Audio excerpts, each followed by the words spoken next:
আসসালামু আলাইকুম সুপ্রিয় দর্শক, আমি engineer Sohanuzzaman premium house design and construction থেকে ইটের গাঁথনির ক্ষেত্রে যে বিষয়গুলোতে সতর্ক থাকতে হবে সে বিষয়গুলো নিয়ে আপনাদের মাঝে আজ আমি কয়েকটা পয়েন্টে আলাপ আলোচনা করব ইনশাল্লাহ।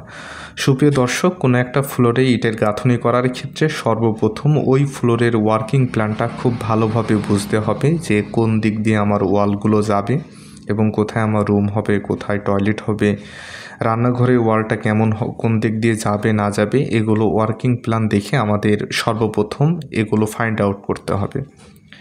দ্বিতীয় নম্বর পয়েন্ট হচ্ছে অবশ্যই ফ্লোরটা আমাদের খুব সুন্দরভাবে পরিষ্কার করতে হবে, যাতে করে আপনার এড়া বালি অথবা সিমেন্ট না লেগে থাকে, এবং পানি দিয়ে ধুয়ে দিতে হবে। আর যে দিক দিয়ে আমাদের ইটের গাঁথনি হবে সেই দিক দিয়ে চিপিং করতে হবে।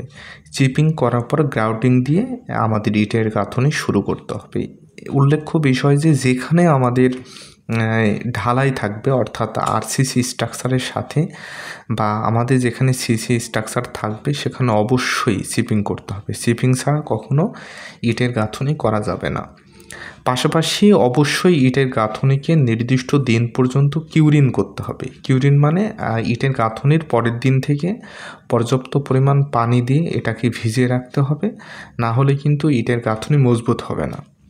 সুপ্রিয় দর্শক, বিল্ডিং নির্মাণ সম্পর্কিত যে কোনো তথ্য পেতে আমাদের চ্যানেলটি সাবস্ক্রাইব করুন এবং আমাদের পাশে থাকার জন্য আপনাদেরকে ধন্যবাদ।